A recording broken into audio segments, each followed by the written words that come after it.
a number of characters to, simplify the story. And there was quite a bit of fictionalization, so, rather than getting into a whole lot of, the movie said this and this is what really happened, I'm just going to tell you how it went. But, some of the changes, fictionalizations that they made are completely understandable. I had two brothers, Don and Dwayne, that they made into one character named Dan. And Sheriff Waters was actually a combination of several investigators, even our famous UFO skeptic that was attacking us there on Larry King. But it was me back in the day. Crew cab that we were riding in. We were doing field reduction work, which was, to within the whole contract, several hundred acres. But there were strips through there where we would cut up everything that we were thinning and pile it in the clearings so that it could be burned in the wet season. That way you'd eliminate all the fuel in these strips and make it easier to fight forest fires. So it was really kind of rather than logging, it was more what we call timber stand improvement, which is to eliminate diseased and damaged trees and try to improve the forest.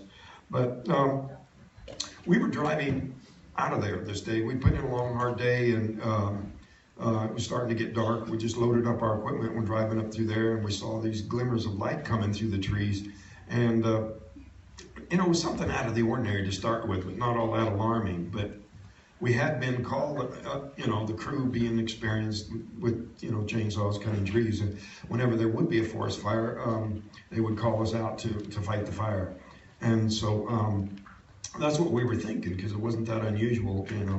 The highest number of lightning strikes of any place in the continental United States is right there in the Mogollon Rim, other than the Everglades, which is the only other high lightning strike place. But all kinds of things, we're thinking, any kind of a light in the forest, you're thinking, this is definitely out of place. But my first thought was that it could be deer hunters, because it was deer hunting season.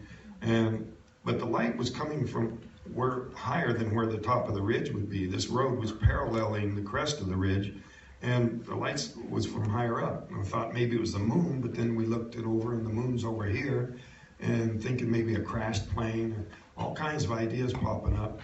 But it wasn't all that alarming at first. But then I could see where there was a break in the trees up there, and I said, might get up there where we can see what it is. And as soon as we, came into that little shaft of light, boom, there it was, hovering less than 100 feet away.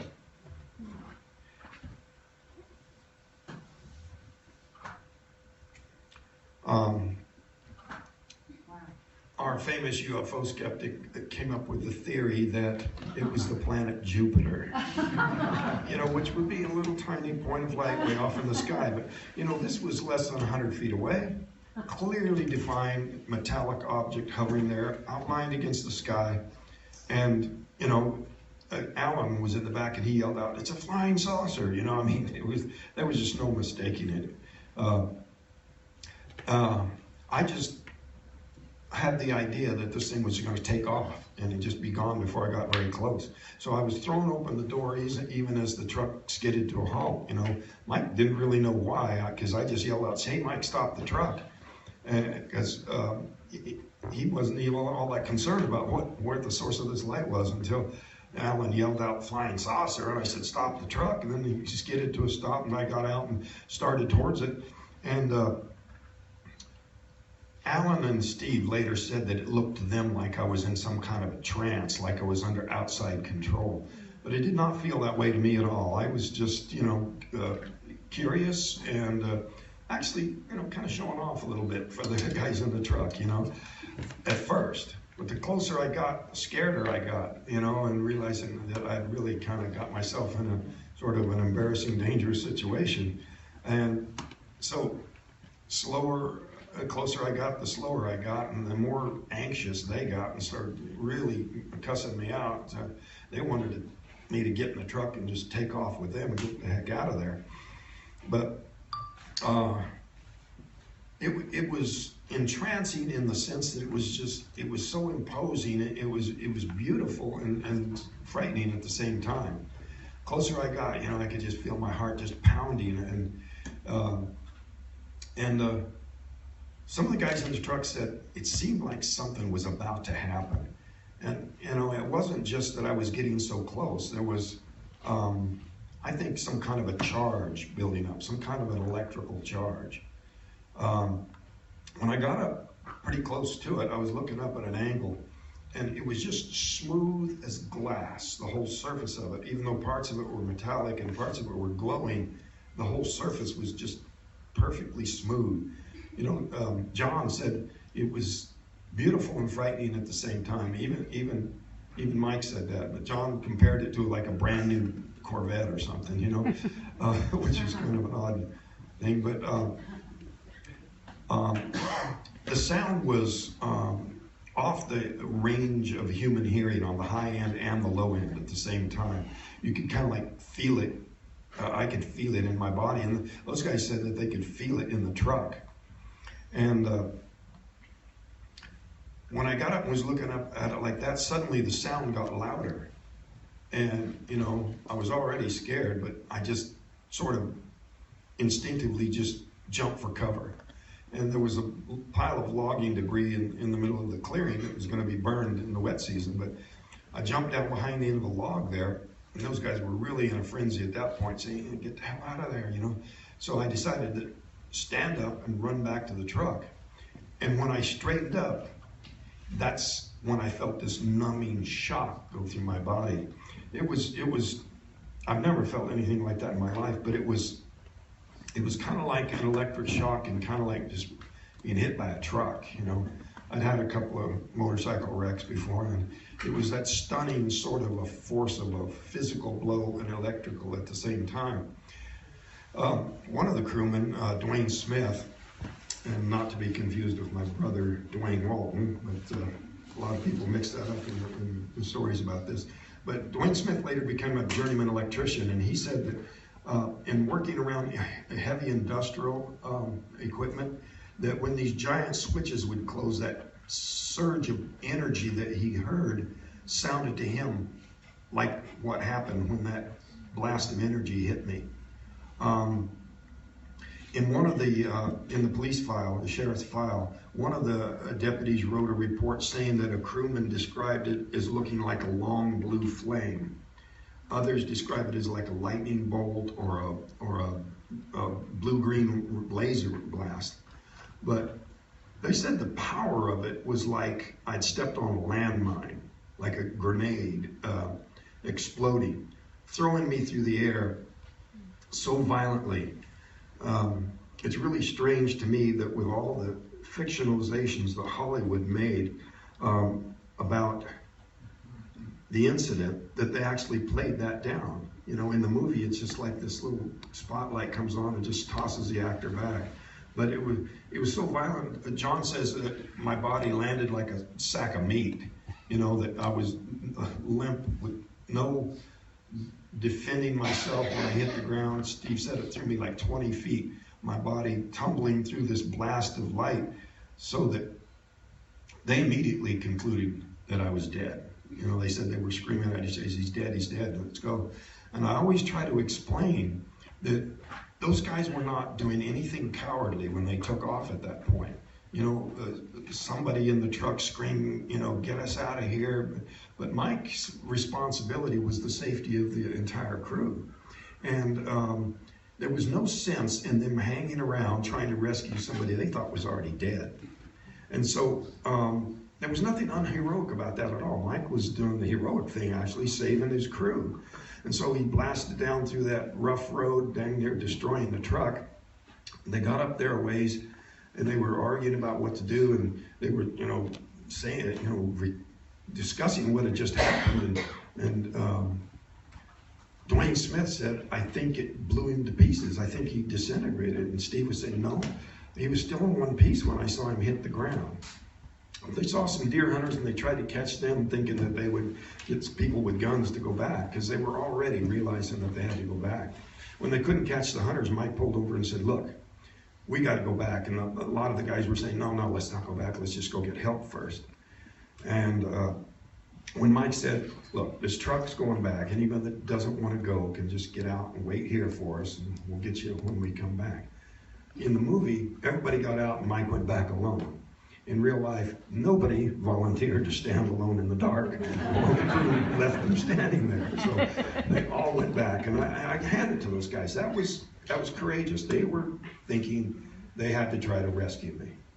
So as they returned to the spot, Kenny said that his greatest fear was not about the craft still lurking around, because they saw it take off. And his main anxiety was how my body was going to look. He expected to find a charred corpse. And so when they got there, they found where the truck had spun out, so they knew that they were in the right spot. And they did a search there. They said they were looking and calling, and at one point Mike, just fell to his knees and broke down crying. And it was just kind of an overload for him. It was just real temporary. He got a grip on himself and, took charge again. But they went back to town. They were arguing back and forth. Let's go get some help. We got to report this. And Alan didn't want to. He'd always been in trouble with the law, and he said, no, we'll just get some friends with guns, and then if we can't find Travis, we'll report it to the police. But then, one of the others said, well, how's it going to look if Travis is never found and we don't report this right away? So they decided to go ahead and report it to the sheriff. And so they went and found a phone booth and called it in. And the sheriff and his men came out there, and some of the guys were still crying. Steve was still crying. He got so mad at me for reporting that he was the sheriff. He knew that he was still crying. But he was the youngest guy on the crew. He came over to my house when my book came out, and he wanted to fight because I told him about him crying. But I said, Steve, it's not about how tough we were. It's about how overwhelming the experience was. You need to get over that. And in some ways, I don't think he ever did get over that. But the sheriff thought, because of the incredible impact on these men, that something terrible had happened, but that they had killed me. That there had been some kind of a fight, and probably with chainsaws, pretty gory mess, and that they had just come up with this spur-of-the-moment crazy explanation why, no more Travis. Well, the sheriff organized this massive manhunt. Went on for days. They had men on horseback. They got the tracking dogs from the state prison, helicopters, airplanes, people on foot combing the area for miles around. The tracking dogs found no trail from where I left the truck up to where my body fell in the clearing. So during this whole time, the accusations of murder were increasing all the time, and there was some pretty testy confrontations between the searchers and the crew. And they volunteered. They said, we'll take lie detector tests, sodium pentothal, anything you want. We're telling the truth. And so the sheriff brought in the state police lie detector expert, Cy Gilson. You saw him in the film. A top expert in the state, and probably one of the best in the United States, because polygraphed men that do police work, law enforcement work, are considered the top of the game. And so when the men passed, then it just became this big, long attempt to explain it away some other way. It was just a whole onslaught of the most ridiculous accusations. They come up with the idea that I'd had a transitory psychosis, I'd temporarily become insane. They come up with another theory that the hypnotist had planted these memories in my mind. They come up with the idea that it was all a drug hallucination. But I had blood and urine samples put through the Maricopa County Medical Examiner's drug screen, which proved there was no trace of any drug of any kind in my body. The hypnotism was witnessed by 3 or 4 psychiatrists, and it was all tape recorded and everything, and there were no leading questions of any kind. Everything that was described under hypnosis came out spontaneously with no prompting or leading questions. And and I had a whole battery of psychiatric tests which proved it to be normal, totally normal.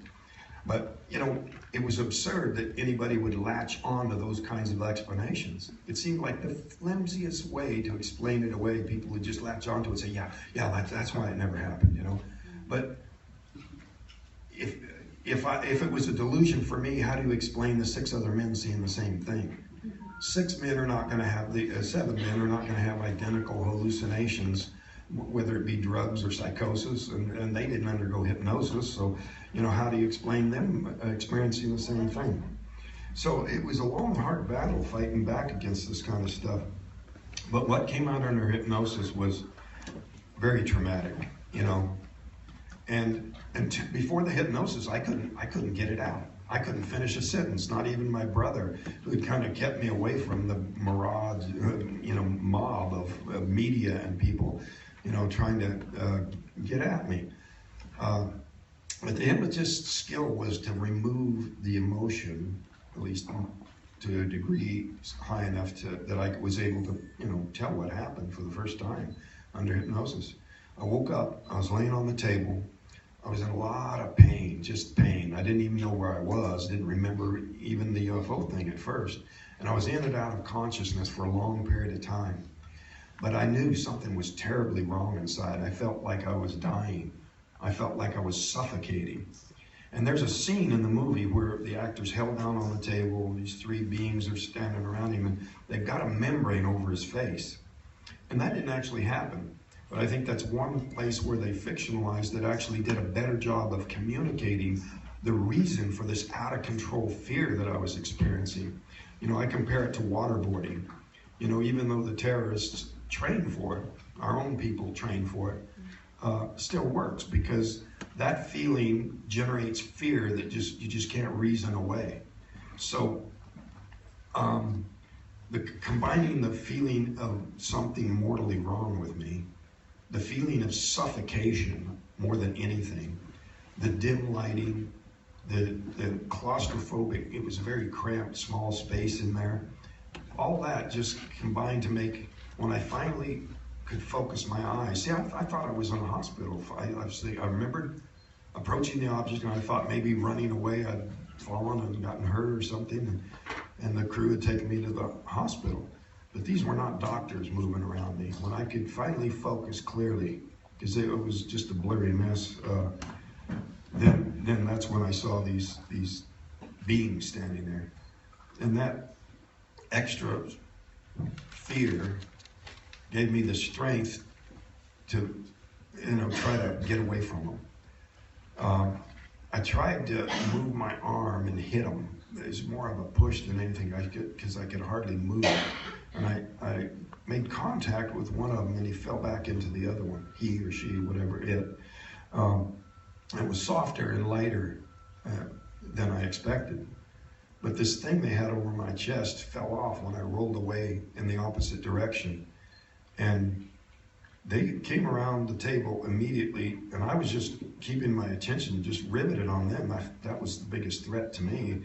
And I was so wobbly and so weak, but I sort of staggered back, and I bumped up against this shelf or workbench behind me, and I just looked to see what I had bumped into. And there was a bunch of instruments laid out there, some kind of shiny metallic things, and a black thing, and a couple of black things. And there was this long clear tube that's, you know, kind of cropped off in this picture, but I'm holding this long plastic or glass rod as a weapon. I even tried to break the tip off it, you know, to make it more threatening. And I started swinging it at them and screaming not to come any closer. And they stopped. But at that point, where the 3 of them were standing right there and staring into me, that was the focus of my nightmares for so long after that. Because that stare seemed to be invasive. It seemed to be, you know, like they were looking into me. And it has a squirmy sort of a feeling in my head that was painful. And I think I figured out what was going on there. I was interviewed for the movie 701 It's not out yet, but the school kids from Zimbabwe had been at recess, about 60 of them. And all the faculty were in meetings, so all these kids are on the playground in the middle of the day. This craft comes down, and these beings, just like what you see here, got out, and they stared at them, and they communicated to them. But they said the message was friendly and pleasant, and they didn't, I asked them, because they were filming the same day I filmed, what that felt like, and they said it wasn't painful for them. So I think what they were trying to do was combine the strength of the three of them to see if they could regain control of me. Now, I'm not saying that I had some magical resistance to their ability to keep me subdued. I think what happened was when I stood up and that blast of energy hit me, that it really disrupted the neural circuits in a way where their normal method of controlling people wasn't going to work. And by combining forces, it still wasn't working. And at that point, I was a threat to them. You know, as weak as I was, they knew better than to do anything more than just take off. So they went out this door. It was the only door into this room, and they went to the right. So me, in this blind panic, this hysterical, out of control fear, I just went in the other direction. And I only figured out later what the layout of the craft was. But when I came to this round room, I was looking at these doorways on the opposite side, thinking I could just open one of them, drop to the ground, I'd be back in the woods. But that was really kind of absurd, because it probably wasn't anywhere near the woods. And these doorways were obviously way close to the interior of the craft and wouldn't have led to the outside anyway. But I went into that room and saw this really strange effect, that the farther I got into the room, more it darkened, and these points of light became visible. And but it was only to the center of the room. When I investigated the doorways to see if I could open them, I couldn't find any buttons or doorknobs or anything. So I went to this chair here, pictured in the middle of the room, to see if the buttons there would open the door. None of them would. Most of them didn't seem to do anything. But there was some that made this little screen move, and it was really just a glowing green surface with black lines without any recognizable numbers or letters. Now, some people think that maybe there was something there that was in infrared or ultraviolet that maybe I just couldn't see, and we didn't have touchscreen in those years. So I never even thought to touch the screen to see what that would do. Mainly, I just wanted to open a door. When I moved that lever on the left, it caused all of these points of light to move simultaneously around me.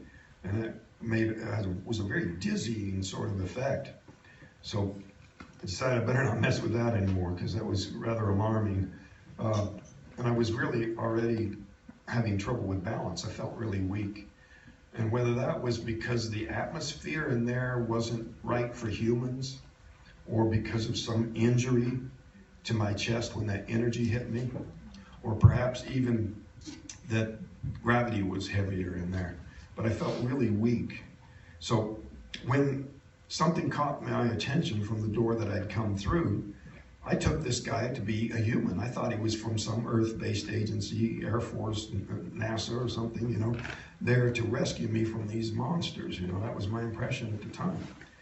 And so when I ran up to him screaming all these questions, I was really just out of my mind. You know, I was totally, you know, irrational. But he just took me by the arm and was trying to lead me, and so I was thinking this was a rescue, so I went with him. And as the diagram shows, we went around, on down that curved passage, and out through what I take is probably an airlock, because it was just this little elevator-like thing. I guess it could have moved up or down. But when the other side opened, there was a ramp there leading out into this big space. Now, I don't know if the craft was there the whole time I was in the standoff with these creatures, or if it was moved into there in the meantime, but it was inside of this huge room, like a hangar, an airplane hangar, like if it was a building. If it was part of a larger craft, then it was only part of it, but it was shaped like a quarter of a cylinder laying on its side. And he seemed to be in a hurry. I tried to look around, and I could see 2 or 3 of these other disc-shaped craft, but they were more rounded and more reflective than the one we came out of, which was not glowing. It was totally metallic at that point. And these lighted panels were either some kind of a fixture that made light a lot like sunlight, or it was just translucent, and that was sunlight shining on a translucent window. But he seemed to be in a hurry, and I felt something really wrong inside. So he took me down a hallway to a room and put me in a chair, and then there were 3 other people in there like him, but without the helmet. So I took that as a clue that maybe the reason he wasn't answering or responding to any of my questions was not just that I was a raving maniac, but that maybe the helmet kept him from speaking with it on or hearing me clearly.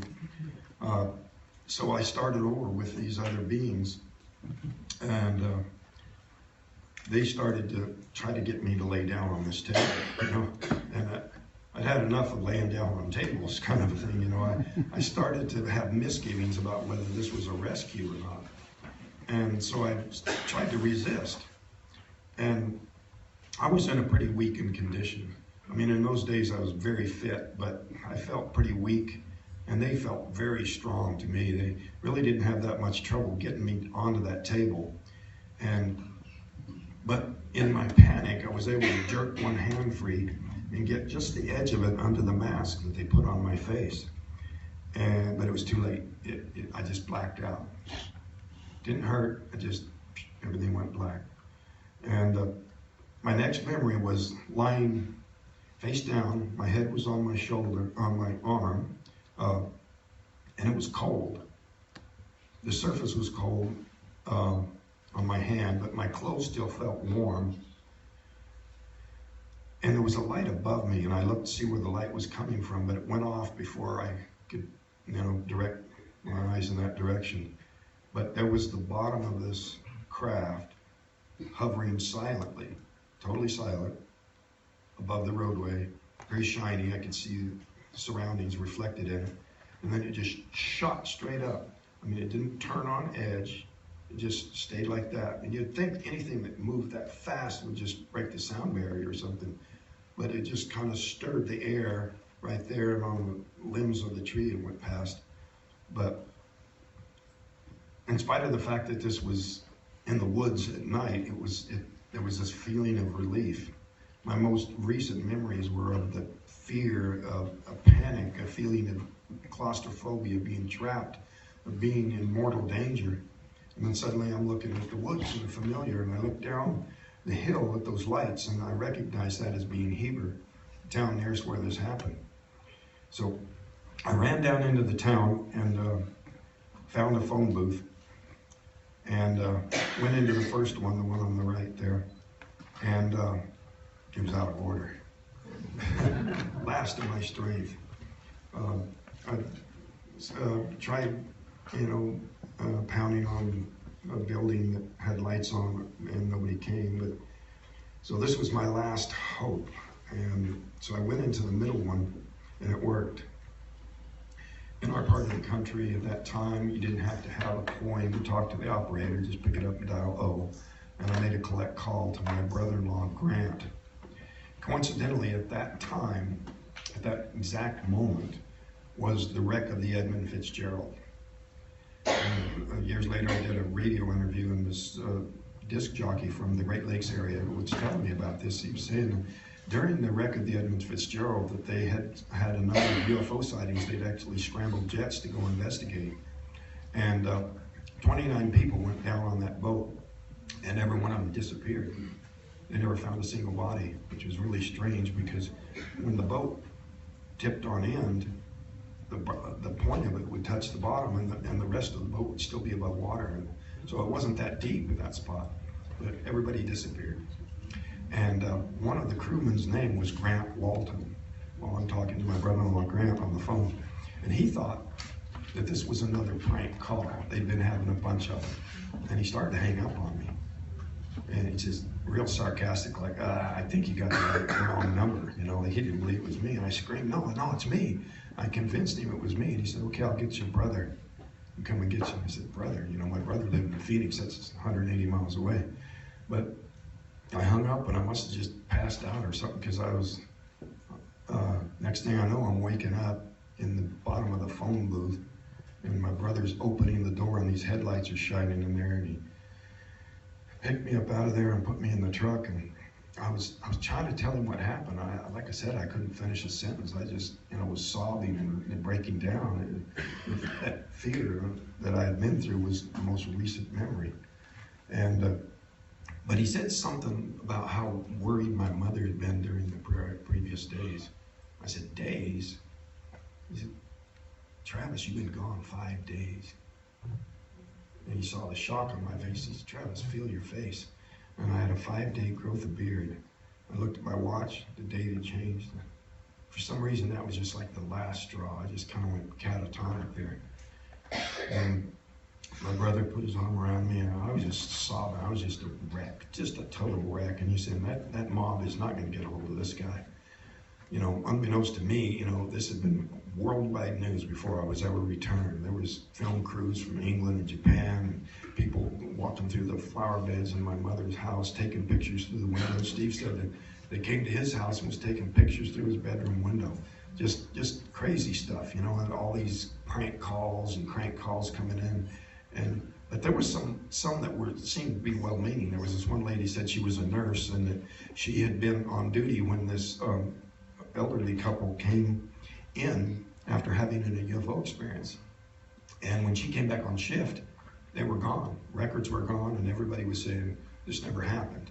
So she was saying, just be careful who gets a hold of him. And this other guy called and said he was retired CIA. He sounded very sane and left his contact information and said, just be careful who gets a hold of him. So my brother was really leery about, you know, and telling the sheriff, you know, what if the sheriff just handed me over to somebody? And his main concern right there was get medical help, getting checked out, you know.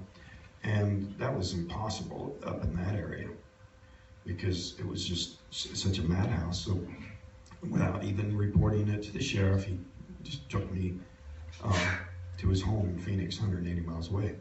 However, when I made that phone call from the phone booth, the operator listened in against the law, but I'm glad she did because she reported to the sheriff, and getting somebody out of bed in the middle of the night, they weren't able to get there before my brother got there. But they, you know, tested the phone for prints, and it became handy because the UFO skeptic was claiming I was someplace else, but that was proof that, you know, I was where I said I was. So took me to Phoenix.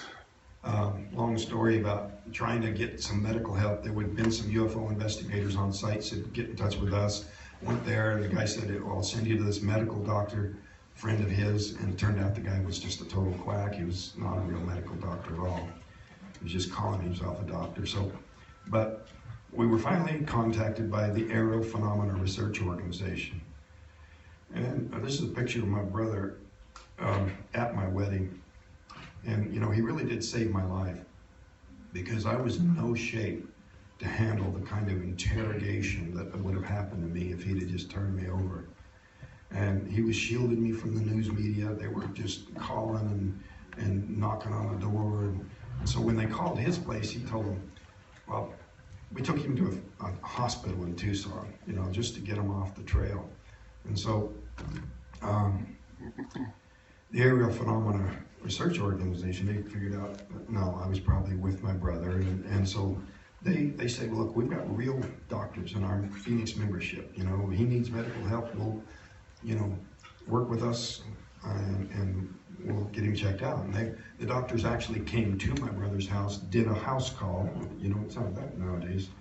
And And then I went into for further testing, blood tests, the drug tests, the EEG.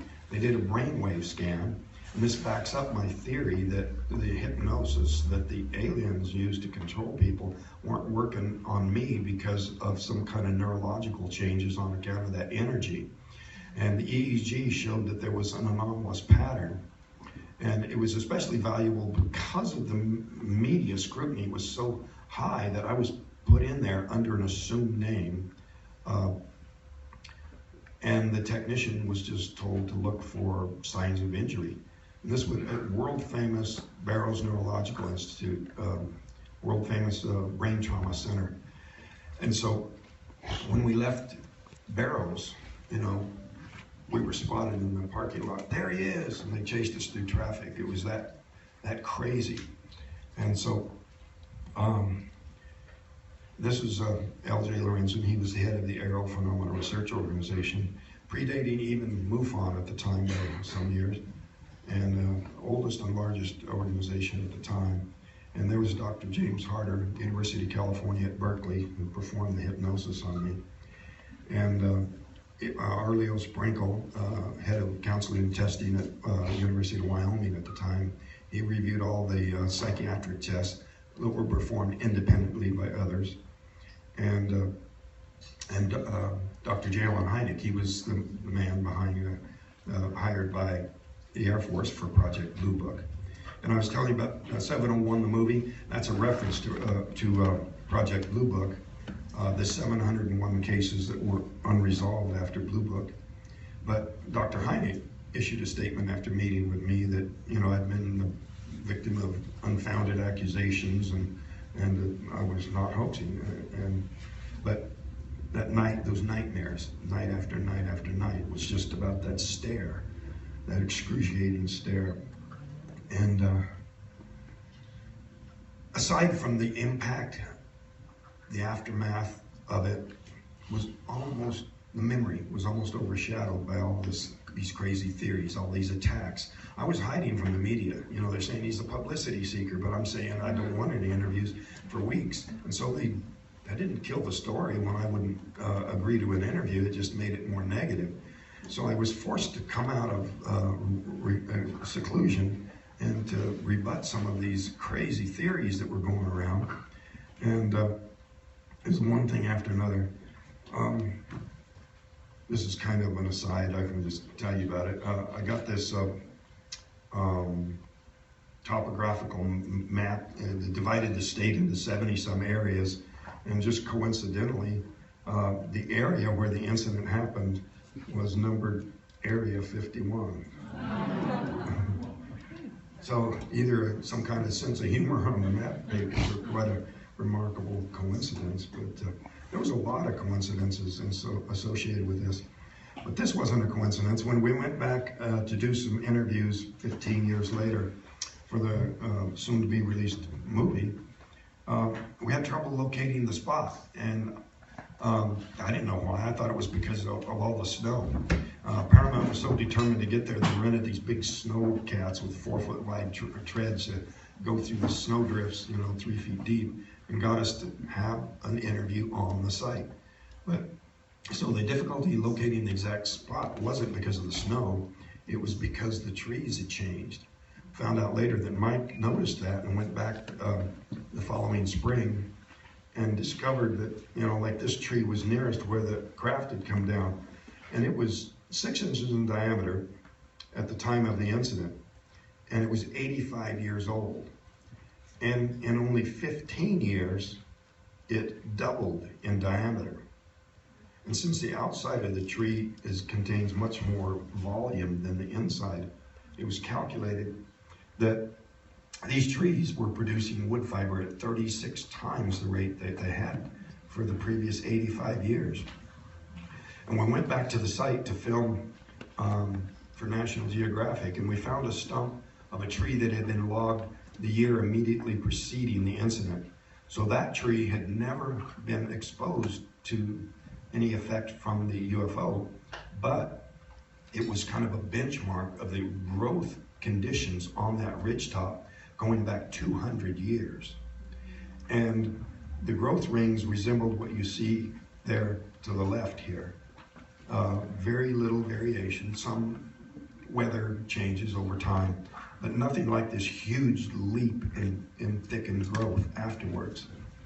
And Ben Hansen came to do some, supervise some follow-up research on the site, and we discovered something very interesting. The reason this core sample here gave us the impression that this effect was around the entire circumference of the tree is because we were trying to keep from killing the trees. Just take a core sample, plug it up, seal it real good, and the tree can still live. Well, the rodeo cheddar skyfire had come through there and killed a lot of these trees, so we were able to slice them off and see a complete cross-section and found a very interesting effect. These thickened rings were only in the direction that the craft, towards the craft. On one side of the craft, it pointed that direction. On the other side of the craft, it pointed that way. North, south, east, west. So this was a directional effect, as if there was some kind of source of energy that was causing this directly on the tree, which again undercuts any theory that there was something affecting the trees in general, like, north wind or sunshine coming from the south or anything like that, because it was strictly had to do with the direction that the craft had come down. Something else that Ben Hansen discovered was a paper, a research paper that had been done on the Scots pine trees in the vicinity of the Chernobyl nuclear accident. And those trees were found to have been producing wood fiber at 3 times the rate that they had normally. And there was also some analysis of what actually happens at the cellular level to cause this. You see, during the search, there was a man out there checking for radiation. And when Mike went up to question about what he was doing, to test us, he was acting real reluctant to have anything to do with these guys. But I tested them in and said, see, still background radiation. Mike said, well, we've showered and changed our clothes. So, we went back to the truck and got the hard hats they'd been wearing the night of the incident and tested them. And they went all the way up to 6. Background radiation was 1.5. Radium at Dow Watch was double that. And the hard hats were giving off radiation at 6 on this machine. But the guy just was real uncooperative and secretive, and he just wrapped up his machine and got the heck away from those guys. And Mike thought he knew all of the Forest Service guys, and even though this guy was wearing a Forest Service uniform, Mike had never seen him before. So we got follow-up research on these trees, follow-up on the tree nearest where the craft that brought me back was. Follow-up research with the EEG. I'm going to have another EEG done to see if that anomalous pattern is still there, and also take the original charts and to a neuroscientist and see if that correlates with someone who's experienced an electrocution or lightning strike. And so a lot of follow-up research there. This is an analysis of the wood fiber accelerated growth. And then some discoveries with the Freedom of Information Act. After our famous UFO skeptic passed away, his FBI file was gotten through the Freedom of Information Act. You can file for these papers. And you can see that large amounts of material have been blacked out. They were using too much ink, blacking them out, so now they're white squares. But so much for freedom of information when they're blacking out most of it. And this is declassified, no longer secret. They were investigating the UFO skeptic class for having revealed classified information in connection with his job at an aerospace magazine. Well, curiously, this is a memo saying that they are maintaining this case in RUC status. In other words, they're not going to prosecute him. But there's a memo in here from J. Edgar Hoover to the director of the Central Intelligence Agency. See, back in those days, those agencies, pre-9/11, were famous for not cooperating with each other, but for some reason the director of the Central Intelligence Agency is getting a memo from the head of the FBI concerning their investigation of this guy. And this is standard CIA recruiting tactic. You get something you can prosecute somebody for, you withhold prosecution to gain their cooperation. I don't think that they got I don't think they turned him into a UFO skeptic, but I do think they were able to direct and fund his activities. And one of those activities was to come to Steve Pierce by way of Deputy Sheriff Jim Click there in Taylor, and offer Steve a $10,000 bribe. The message was carried by a deputy sheriff to discredit the incident. Now Steve was desperate for funds and he was thinking about taking the money. So Mike said, well, if you would take that money, even though you know it really happened and would do it just for the money, then you'll be bruised. Well, Philip Klass put that in his book, but he took out the middle part of the sentence. If you take that money, you'll be bruised. And he says, from this sentence, you can see that Mike is threatening Steve to keep him from recanting, but he's altered the quotation, even though you know it really happened and would do it just for the money. So that was the kind of tactics this guy would use. He would misquote things and alter quotations in order to make people appear to say something that they didn't. And there was all kinds of, really devious propaganda techniques. Some people say, oh, forget about that guy, don't talk about that. But I think it's important for people to realize that there is an active program on the part of at least our government to discredit this subject and using, standard propaganda techniques. Right before the Larry King show, this guy calls up and said, I was there and I was a witness and I wanted to come forward, but, because the men were accused of murder. He said, but my commanding officer told me not to. I was deer hunting. I was on that far ridge and I saw the glow of the craft. I saw the flash of the beam, and I can verify that. And he said, I went to my commanding officer and said, should I come forward? And I said, no, just stay out of it unless the men are actually indicted. So he said he'd always regretted that. So I told Tracy Torme, the screenwriter on the movie, about this guy, and they flew him out to Hollywood and interviewed him. But they decided to give him polygraph tests. One test proved that he was there. And I thought he was because, he was describing the surrounding terrain. He had never been in any story. Nobody would need to describe it in that kind of detail. He'd been there.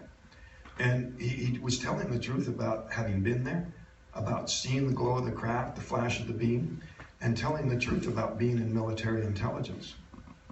But the part of the test where he was asked about connections to Phil Klass and his group, he flunked.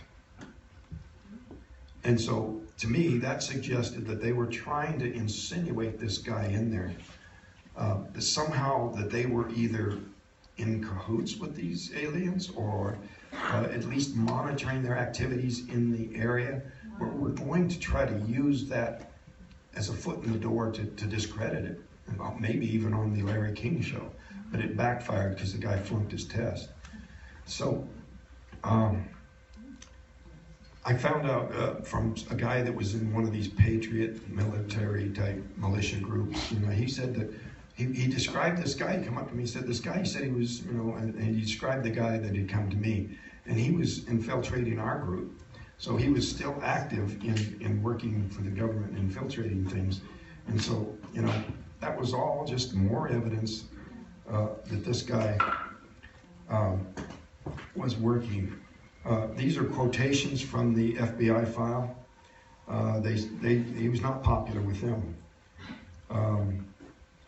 He's well known to us. He is deficient on all points of his argument, particularly concerning the credentials of Dr. Hynek, which could scarcely be better. On the other hand, Klass has no such sterling reputation and has twice been under FBI investigation in connection with the unauthorized publication of classified information.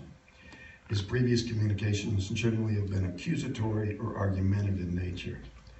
And Newark, and this is Newark FBI office, is in possession of a letter Klass mailed to Bell Laboratories suggests that reading the letter indicates writer is most likely not in full possession of his faculties. So they didn't think too much of it. And another FBI file, in view of Klass's intemperate criticisms and often irrational statements he made to support them, it was recommended that the Bureau be most circumspect in any future contacts with him. And the paragraph right below that is kind of curious. It discloses that Klass has from time to time come to our attention by virtue of the fact that he has been in, and then they redacted 9 lines that they're hiding from the public for some reason. And not to be of assistance to his government. To be of assistance to his government means working for them to, in my view, be a disinformation specialist. So the bottom 2 lines have to do with not prosecuting because to talk about these things in court would be to reveal the information that he was accused of revealing. But they prosecute people for that all the time, and all they do is, swear everybody in and seal the records. And I mean, if that were the problem, if that were why they don't prosecute somebody, nobody could be prosecuted because you have to try them. You have to say what they were doing, revealing classified information. So, some people think I give that guy way too much attention, but it's just to illustrate the kind of onslaught of attacks that went on. He called all the bars in town trying to dig up bad stories on me. They said he never comes in here, but he leaves that out of his report. Lots of research about Ken Peterson, one crewman. Nothing everybody had to say was nothing but good about him, even from the law enforcement people who had been friends with Ken's dad. And he dug and dug to find somebody that would say something bad against my mother, in spite of the fact that she had been twice nominated Woman of the Year in the town and once voted Woman of the Year for her community service. Didn't mention that at all, only something negative. So it was all about character assassination, and it was really, took a lot to have to stand up and tell what really happened. At the time that the crew passed the state police lie detector experts, the president of the American Polygraph Association said, polygraph is in the upper 90 percentile of accuracy on a single test. He said, but when you have 6 people passing tests on the same issue, the odds are over 1,000,000 to 1 of there being any kind of a mistake. And that was with 6 tests. Now there's been 16 or 17 past tests. So what the odds would be at this point is beyond my calculations, but I've passed 5 different tests with 3 different examiners, all of whom had many years of law enforcement experience. There's all kinds of corroborating evidence. Every theory the skeptics came up with was just full of holes. And a lot of ongoing research here, but I want to move on to some questions because I know you got plenty and there's just no way to get everything in here. So what, you have a question? Thank you. When you were on board the ship for 5 days, do you have a sense that you might have been under intensive care? Yeah, and that's very important to get in here. My more recent understanding of this was not what I thought at first, that I was captured by these horrible monsters and rescued by these human-looking people that I really don't think were humans. At the time, my first impression was representatives of some Earth-based agency. Now I think that there are beings out there that look a lot like us, and probably a number of species that look a lot like us that aren't even related to each other. Same thing with the so-called grays. I believe that there's a lot of very similar looking species from entirely different planets that may not even be related to each other, but just happen to look alike. But my understanding now is that I was taken aboard because I was mortally wounded, probably even killed. At least cardiac arrest, maybe something much worse. And these small creatures did the best they could. And the repairs were not completely successful. I was still in seriously injured.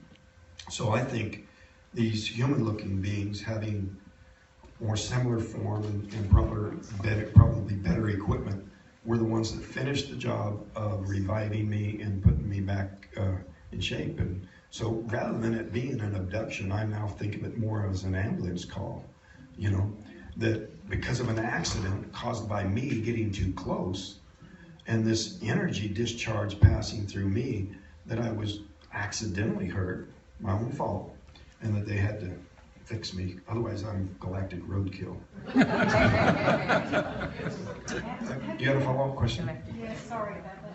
Did you have x-rays and have you had scans since, like cerebral scans? What was the question?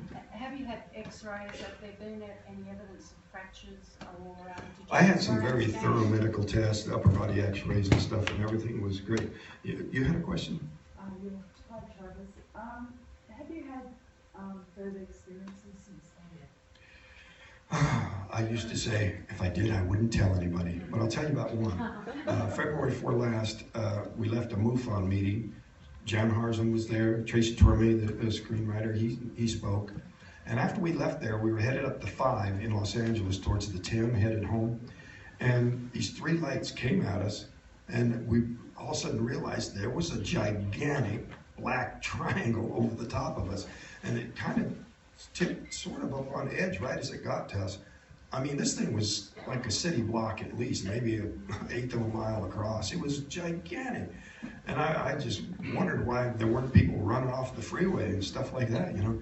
It stopped and sort of turned on all 3 of these lights. You could see the lights on the corner.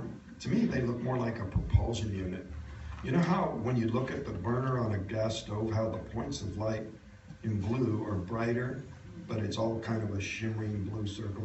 Well, they weren't blue, they were a pale orange, but it kind of had that sort of a shimmering look to it, like there was some kind of energy coming out of it. But when they all turned, they were absolutely locked with each other.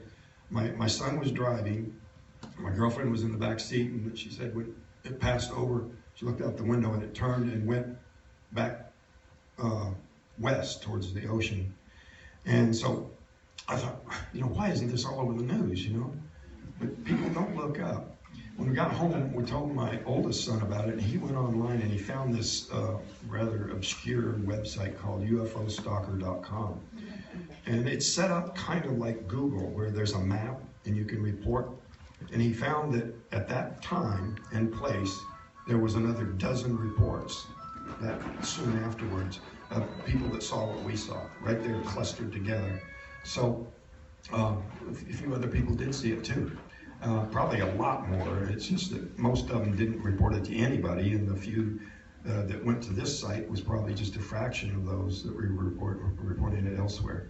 So that was a very dramatic sighting for my son, who hadn't seen anything quite that positive before. You had a question? So obviously you have not had that experience, your life would have been different. Now that you've experienced it, do you find that you have a certain purpose in life now? Well, you know, there have been a number of times where I would just quit talking about it for years at a time, and I just couldn't. I just wanted to get on and have a normal life.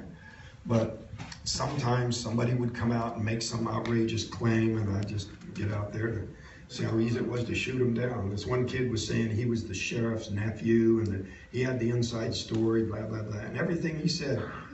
By then, most of the people on the internet were sophisticated enough, they were jumping down his throat because his facts didn't match up with simple known facts. He was claiming that the crew met with the sheriff at the Red Robin Diner. Well, the Red Robin Diner didn't exist for another 20 years, but that's just one example out of many where it just didn't jive. But, you know, there was another lady who said that I had just confessed that the UFO had hit me and I just hid out and made up the rest of it. Well, I said, okay, here's $1,000 if you can bring this tape recorder you claim you made, and it's verified as being me. Here's $1,000. She got furious and just, you know, her 15 minutes of fame on the internet was just, she withdrew and hid out, and that was the end of that. But there's a lot of people that, you know, will claim that, you know, they used to hang out with me in high school and stuff like that. You know, people who's that, you know. Anyway. from what you've said in the docos I've seen you on, it sounds like something sometimes you've said you probably wish you'd never got out of the truck because it was quite Absolutely. horrific. But I get the impression there's a lot of people in this room that would love to have a contact, Yeah, a but lot of maybe people think that. not actually realise that it could be very, very hurtful or very, could really stuff you up. I've said I wouldn't wish it off on anybody except that's what maybe a I was UFO skeptic. Well,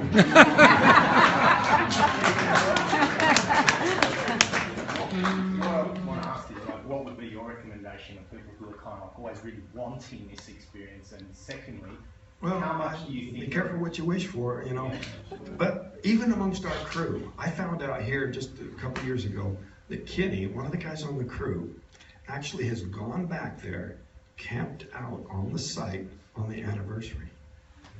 I said, Kenny, you do not want this to happen to you. But apparently he feels differently, He feels like he missed out on something. But I don't know. I'm doing a case on radiation and plant proteins, and I'm working with an Australian university on it. And it's new technology, it's new information, nobody's ever done it before. And there's been word that in America it has just been commenced under your influence, under your case influence. Have you heard that? No, but that would be very interesting to correlate that, because most of us would think, well, radiation, that kills things, so the plant would have probably withered and died. But these plants took off. They're compensate for the radiation by growing thicker or stronger, or to make up for weakened structure, they just make more of it or whatever. Way in the back there. Hey, Travis, I just would like you to tell people about this coming November. Oh yeah. If you want to come to the United States, I wouldn't mention that because I thought that might be unlikely, but next November, 5th, 6th, and 7th, I'm having the 40th anniversary conference in Hebert, the town nearest where it happened. We're going to do a visit to the site. I'll go with you, reluctantly. And we'll have a skywatch that Ben will be conducting, and a number of very interesting speakers. David Childress on the Ancient Alien Connection. The Cowboys and Aliens Connection will be Ruben Uriarte and Noe Torres. There was quite a bit of activity in pre-industrial, in the Wild West days of the Southwest that shows that this phenomena is not something that just popped up after our nuclear tests or after Roswell or the Kenneth Arnold sighting, that this goes way back, that historically, like the David Childress connection, we've got petroglyphs that are pre-European showing what appears to be alien beings and craft. And you can date these rock carvings by the patina that forms after centuries. You can kind of generally date them. Travis, just ask you a question. Are you familiar with a book called Alien Interview written by Stephen Morris, based on the interviews of Matilda O'Donnell McElroy, who was the nurse that cared for the only surviving extraterrestrial from the Roswell incident? And if you have read that book, what are your opinions and views on that? I haven't read that book, and I really, usually just try to avoid commenting on other cases, because I do say this: there are some good cases out there, good solid evidence. Some of them, well documented. And I think that has to be the standard for bringing things public, because what we're trying to do is establish, counter the propaganda campaign that this is all kooky. It's becoming such that the kooks are the people who think we're alone in the universe. Because the definition of a kook is somebody who has beliefs that are contrary to what's known and what's common sense. And now that more than half the people have had sightings and believe that this is real, and in light of the Hubble telescope identifying and quantifying actually the planets that are possibly life-supporting, it really undercuts the skeptics' theory that there might be life way out there somewhere, but they can never find us. I mean, with our relatively primitive technology, if we have a telescope where we can point it in that direction and say that's a life-supporting planet, certainly civilizations 100 million years ahead of us, looking back the other way, saw us here a long time ago. So they're the kooks. We're not the kooks.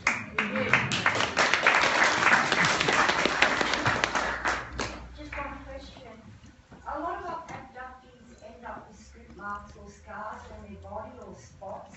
Did you end up with any The examining physician described what he called a 2 millimeter red spot on my inside of my right elbow, which fueled the drug hallucination theory, but you know, the medical test disproved that. But even in spite of the fact that the doctor said it was not over any major blood vessel, which of course an intravenous injection would have been. So my own theory is that that spot was just an injury that I'd had at work. You know, we worked in a lot of brush, and some of them had thorns, and when a chainsaw hits a woody stalk, it'll just whip it back at you, and you can get poked that way. But no scoop marks. And though the upper body x-rays did not reveal any implants either. Travis, the images of the extraterrestrials, are they accurate? Yeah, I worked with the artist, who was Mike.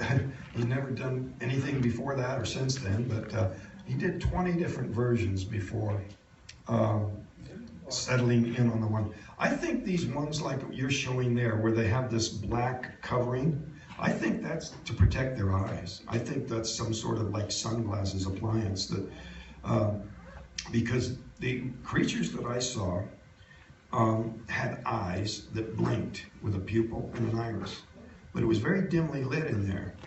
And you know that any animal that we have on the earth that has extremely large eyes is either nocturnal, in the deep ocean, or lives in a cave, you know, very low light conditions. And so just the light in this room would probably be unbearable to them, so they wear these coverings. But there's, again, you know, we assume that they have to be all the same. I'm saying that similar environments create similar forms. Here in Australia, you have something called a sugar glider. In America, there's something called a flying squirrel. They look very similar. They're nocturnal, they live in the woods, and sugar gliders are not squirrels. I mean, marsupials diverged from the main mammalian line millions of years ago. But because of similar environments, you have similar forms. Every animal in the sea, whether it be mammal, bird, fish, amphibian, reptile, they all take on a very fish-like appearance. And there's a number of examples where you have animals that look quite a bit alike here on the earth, but they're not genetically related at all. So my theory is that there's lots of what we call grays that are from completely different places. Same thing with the human-looking ones. But it does kind of explain why they might have a particular interest in us. You know, just on the basis of our similarity, they're kind of curious about us more than anything. But that brings me to the point about the alien agenda. People talk about what they're up to, as if they're just one entity with one purpose. I think there's probably as many agendas as there are species visiting us. So, next question. I'm here. Okay. Did you believe in aliens before this all happened? Yeah, I did. But it wasn't any big fixation. Of course, the skeptics tried to make it out that I was obsessed with the idea, but I never joined any UFO organizations or bought any books on the subject or subscribed to any periodicals, never went to a UFO conference. But the subject came up a few months before the incident because there had been some cattle mutilations in Apache County. And so, you know, we were talking about something that was in the paper. And so, you know, it's just one topic out of many topics. I want to thank you on behalf, I'm sure I'm speaking for everyone in the room here today, on behalf of all of us here for travelling to Australia, for your courage, your conviction and your humility throughout the years. It's been an extraordinary case. And I'd just like to know, for my personal satisfaction, what happened at the end of that Larry interview, because it looked like to me that Phil Plass completely unravelled on air, especially when Mike Rogers said to him, Well, I want to have a look at your tax records, Bill. I think you'll be working for government. Yeah, there was quite a bit said there that was very enlightening. They did not have class in the same room with us. He was piped in on the monitor in another part of the studio. I don't know, he might have not even been, but he does live in Washington, D.C., and that's where the show is based from. But he never addressed me directly. I never addressed him directly. He addressed Mike by breaking into profanity. Mike, you're a GD liar, right on national television, which just made him look bad, you know, because he had that extraordinary moment where he actually said, well, what am I supposed to do? What are any of us supposed to do if this is a reality? How do we deal with it? And I think in a way he was unraveling. Yeah, and you know, the really curious thing about him is that's the closest he ever got to me. He come to Steve. He actually flew to Texas, found Steve, even though Steve had changed his name to Jeff, and took him out to dinner and tried to get him to take this $10,000 bribe to discredit the incident. He pursued Mike with letter after letter after letter. He never once attempted to call me or write to me, ever. Now, isn't that kind of odd? And I'm not trying to be suggestive, because it does make sense to me. Even with his tactics of altering quotations and stuff, you would think that he would try to get me to say something that he could twist. The closest he ever came was to quote some other journalist saying Travis had said that he had been bleeding heavily, even though there was no trace of any blood on his clothing, blah, blah, blah. We went back to the tape. It's very clear. I said, I was breathing heavily. And he said, I'll give you $1,000 if you can disprove any one of these points. And that was one of them. So he never paid off on that one. But anyway, thank you for your kind remarks.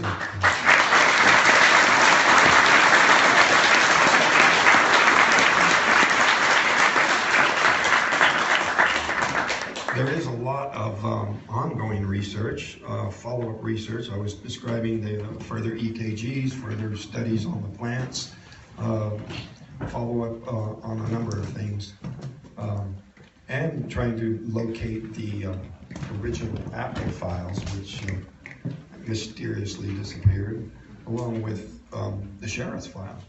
We went to the sheriff back when the movie was being made and said, you know, case is closed, can we get a copy of the file? He said, sure, come back tomorrow. And then they said, we looked for it, can't find it. The sheriff had some copies of that in his own home, and he made copies for us and was happy to provide them. So who got a hold of that? It might have been one of these federal criminal investigators that I think our UFO skeptic sicked on Mike.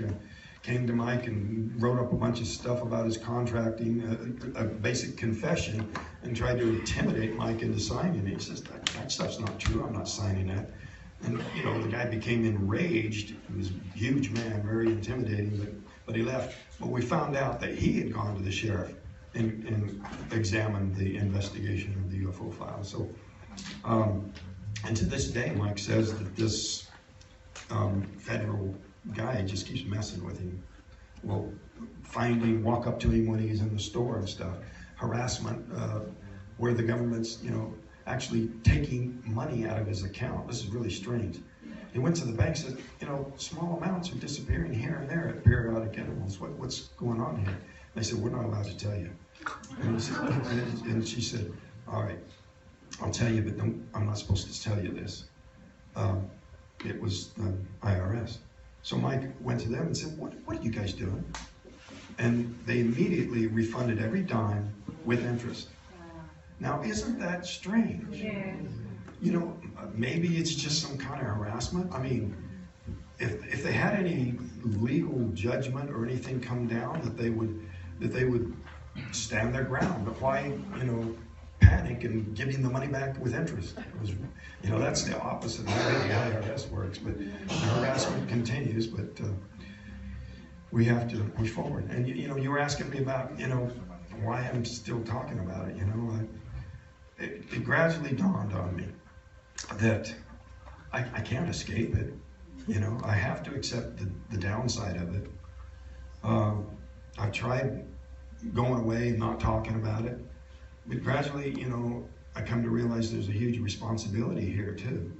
I have an opportunity to make people realize a number of things. These things really do happen, that there is an organized effort to suppress it, and to sort of raise the bar about what we're going to offer to the public, because you know, some cases are cases of mistaken identity. You know, people see a weather balloon or a meteor or something and they report it, and you know, the skeptics grab onto that, and the media is too easily swayed by saying, well, if we can disprove one report, then we, you know, so goes the rest of them. So I'm not saying people that can't provide as much documentation like I have. You know, I've gone in my book, you know, which is offered here, and taken on each and every charge that these skeptics and just totally blew them out of the water. Every theory that they had, I point them to documented, provable evidence that they can go to for themselves. And I think that's constructive to sort of set the bar about what cases we're going to call, you know, credible. I've spoken to military pilots, airline pilots, you know, professional people from every walk of life. You know, a lot of good, solid reports out there. Not all of them will stand up to the skeptics, because, you know, it's so easy. You can give the most lame excuse or explanation to discredit something. Oh, it's the planet Jupiter. And people will just grab onto that. Oh yeah, okay, you know, it can't happen. If that's what they want to believe. I come up with a saying that to those who have experienced it, no more proof is necessary. To those who don't want to believe, no amount of proof is sufficient. Thanks for listening.